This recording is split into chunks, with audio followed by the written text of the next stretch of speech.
స్నానంలో అందరికీ ఉన్నవాళ్ళు ఈ రోజుల్లో కొంతమంది దేవుని బిడ్డలు పంది స్వభావం కలిగి ఉన్నారండి. అంటే పంది పుట్టినప్పుడు తల్లిదండ్రులకు పడి ఆకాశం మొత్తం ఒకసారిగా పోతుందంట.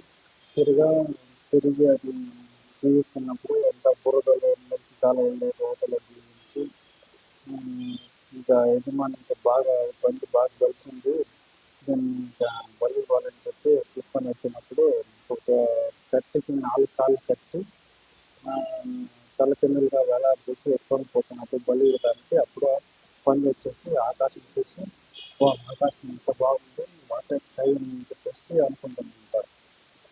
తర్వాత ఇంకా 2 నిమిషాల తర్వాత అది బలి ఇవ్వబడుతుంది అనమాట. అలాగే కొంతమంది దేవుని బిడ్డలు వచ్చేసి దేవునికి దగ్గరగా జీవించకుండా దూరంగా జీవించి చేయరాని పనులు చేసి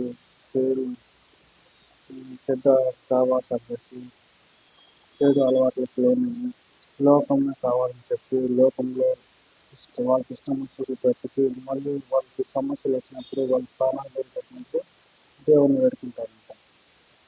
అలా కాకుండా ముందు నుంచిన దేవుని బాటలో నడిచి దేవుని దగ్గరగా జీవించి పరిశుద్ధంగా జీవిస్తే మన లైఫ్ మనకు బాగుంటుంది. మంచిగా మనకి దేవుని నుంచి ఆశీర్వాదాలు లభిస్తాయి. కొంతమంది తల్లిదండ్రులు కూడా అంతే, పిల్లలు ఎక్కడ పోతున్నా పట్టించుకోరు.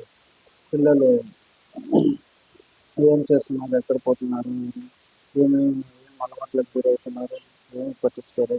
వాళ్ళ మాటలు చర్చకి పోతారు, దేవుని ఆరాధిస్తారు, వస్తారు. పిల్లల్ని పట్టించుకోరు. పిల్లల్ని కూడా చర్చకి తెచ్చుకోకుండా దేవుని బాటలో నడిపించండి. అప్పుడే వాళ్ళు సరైన మార్గంలో జీవిస్తారు. దేవునికి మహిమ కలుగుతుంది, దేవునికి ఆశీర్వాదం కలిగిస్తారు. అలా కాకుండా పిల్లలు పట్టించుకోకుండా ఉండేస్తే వాళ్ళు చెడు వాటిలోనే పంది స్వభావం కలిగి ఉంటారు. చెడుగా ఏమైనా సమస్య వచ్చి మరణానికి గురి కావచ్చు. అందుకని మీ పిల్లల్ని ప్రతి సండే చర్చికి తీసుకెళ్ళండి, దేవుని బాటలో నడిపించండి, రోజు దేవుని వాక్యాన్ని చదివించండి, దేవుని గురించి చెప్పండి.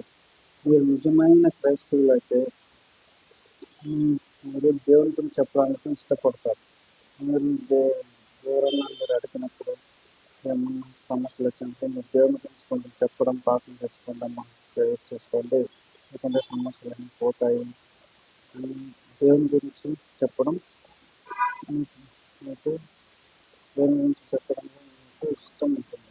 అంటే దేవుని మీరు నిజమైన ప్రశ్న దేవుని గురించి కాబట్టి దేవుని పెడుతున్నారు కాబట్టి దేవుని మీకు ఆశీర్వాదిస్తున్నారు కాబట్టి మీరు దేవుని గురించి చెప్పడానికి ఇష్టం ఉంటుంది. ఊరికే మీరు ప్రశ్న చెప్పినప్పుడు దేవుని గురించి మీరు దేవుడిని ఆశీర్వాదించాను, మీ జీవితాన్ని మంచిగా చేస్తున్నాను కదా, మీ కష్టాలు వచ్చిన దేవుని కాపాడుతున్నాను కదా, అందుకే కృతజ్ఞతగా దేవుని రక్షించబడినట్లే వేరే వాళ్ళు కూడా రక్షించండి, రక్షణలోకి తీసుకున్నాను దేవుని గురించి చెప్పండి.